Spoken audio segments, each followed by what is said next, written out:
عطر ايطاليان ليذر ودو بارفان من ميمو باريس. طبعا حصلت لي على عينه من هالعطر. العطر مصنف جلدي، اورماتيك، عنبر، جلود، عشبي، فانيلا، ناعم، بلسمي، تابلي، منعش، حيواني، حلو سويت وحيواني، اعتقد جلود او شنوطه حيوانيه.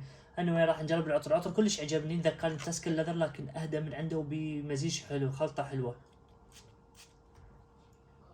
العطر كلش حلو، ريحة جلد، ياخذك الأجواء، روما، المحلات الصناعة، مصانع الجلود، القماصل، الجاكيتات، الأحذية، عزكم الله. العطر كلش حلو، ثابت وفواح. الثاني يوم شميته بملابسي. افتتاحية العطر الجلود وأوراق الطماطة والفانيلا. كلش حلو العطر. وقاعدة العطر، قلب العطر، العفو، قلب العطر أوراق الطماطة والغلابانوم، ما اعرف شنو الغلابون، هاي نوتة جديدة، والابدانوم والمرمريمة وجذور السوسن. اما نجي لقاعدة العطر، هي الاهم، هي قاعدة العطر، لانه العطر راح يثبت على القاعدة. جلود ايضا مرة ثانية بجلود وبفانيلا مرة ثانية، البنزوين والجاوي، بلسم، تولو، المور، الجاوشير، خشب الصندل والمسك. لكن اكثر نوت، كل هاي النوتات اللي ذكرتها ما باينه. اكثر نوت باينه اللي هي نوتة الجلود. شوف خالي لك حتى الطماطة بس خضرة خالي لك.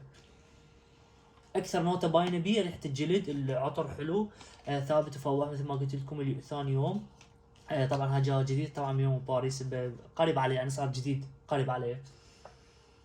العطر يستحق الاقتناء، ثباته وفوحانه جيد. ارجع اقول سعره تقريبا 200 شويه دولار و200 وشويه باوند. هل انا اشتري؟ لا ما اشتري الصراحه. بالنسبه لي انا عطر الجلود اللي هو توم فورد امبر ليذر، تسكن ليذر. توم فورد حلو نشتغل بعطور الليذر. اما ايطاليان ليذر ما شو، حلو ريحته وثابت وفواح، لكن مو هذاك الاداء مقابل سعره يعني غالي. حلوة ريحة الجلد البي. ما حصلت عينة من ميمو ايرش ليذر، لكن جربته ما عجبني. عجبني ايطاليان ليذر، لهذا السبب قلت لهم اعطوني عينة. اعطوني عينتين. فهاي العينات راح استخدمهن بشتاء اكيد، يوم يومين هيك استخدمهن. العطر حلو، ريحة الجلد باينة بيه. اداء متوسط، لكن يثبت الثاني يوم وفواح حلو بسيط.